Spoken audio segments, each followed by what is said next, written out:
प्लासी की लड़ाई में जितने लोग मैदान में लड़ रहे थे उससे ज्यादा लोग मैदान के बाहर खड़े होकर तमाशा देख रहे थे, लड़ाई का परिणाम सुनने की प्रतीक्षा कर रहे थे। देश के भाग्य का निर्णय होने जा रहा था, मगर उस निर्णय में सारा देश शामिल नहीं था। विदेश मंत्री के नाते मैं अफगानिस्तान गया था।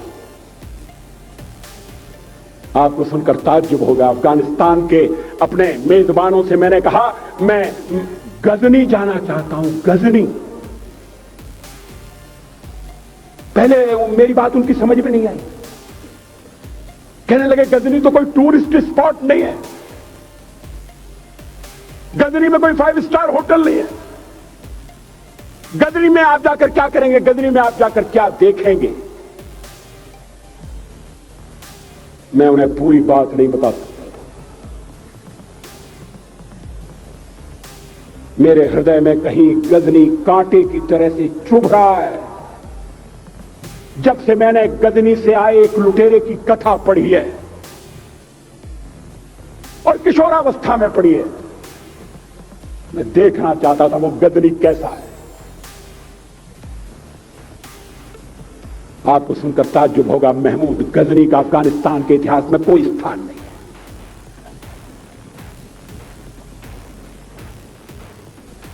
गजनी छोटी सी जगह है, छोटा सा गांव है। कल्पना करिए, सैकड़ों साल पहले वहां धूल उड़ती थी, झोंपड़ियां थी, मगर एक लुटेरा लुटेरों को इकट्ठा करता हुआ सोने की चिड़िया को लूटने के लिए चला आया। आपस की फूट से जो राजा है वो लड़ेगा, जो क्षत्रिय है वो लड़ेगा। हमने समाज के बहुत बड़े वर्ग को लड़ने के अधिकार से वंचित कर दिया। हमने उन्हें हथियार नहीं उठाने दिए। मार्शल नॉन मार्शल के आधार पर हमने समाज को बांट दिया। वो लुटेरा सोमनाथ के मंदिर तक चला गया। पुजारी देखते रहे। मंदिर की पूजा भक्तों को करना पड़ती है। मंदिर तो एक प्रेरणा का केंद्र है। मैं देशपांडे जी की तरह से नास्तिक नहीं हूं, मगर उनकी नास्तिकता में भी जो आस्तिकता है मैं उसका आदर करता हूं, उसका सम्मान करता हूं। वो जिस आत्मविश्वास से नास्तिक होने की बात कहते हैं, तो मैं उनसे कहना चाहता हूं सचमुच में नास्तिक नहीं है। जिसकी आस्तिकता है, जिसका विश्वास है, वो नास्तिक कैसे हो सकता है। विश्वास किसमें है यह बड़ी बात नहीं है, विश्वास है या नहीं। हमने समाज के बहुत से बड़े वर्ग को विश्वासहीन बना दिया।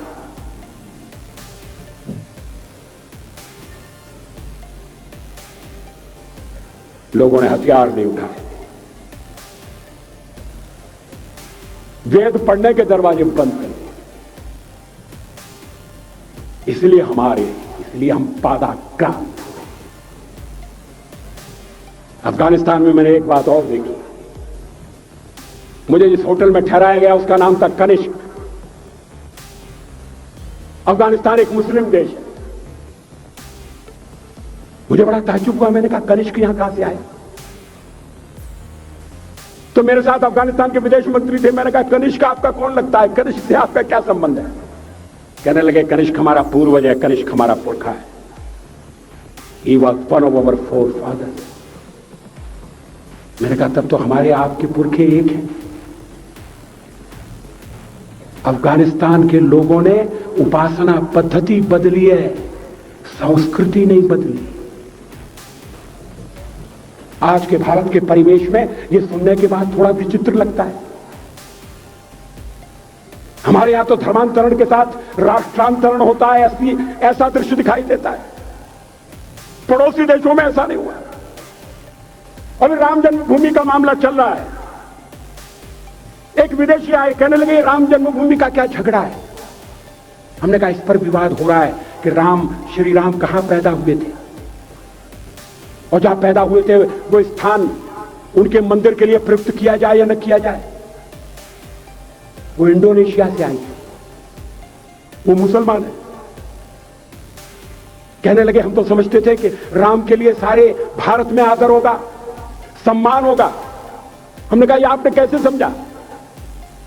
कहने लगे आप तो इंडोनेशिया आ चुके हैं, इंडोनेशिया में बहुत से लोगों ने इस्लाम स्वीकार कर लिया, मगर श्री राम को विस्मृत नहीं किया, श्री राम को भुलाया नहीं। इंडोनेशिया के बाली द्वीप में 1 महीने रामायण की लीला होती है। मैं उस समारोह में जा चुका हूं। उस समय भी विदेश मंत्री मेरे पास बैठे थे। मैंने कहा ये रामायण ये क्या हो रहा है? मैंने कहा एक्सीलेंसी ये मंच पर क्या हो रहा है?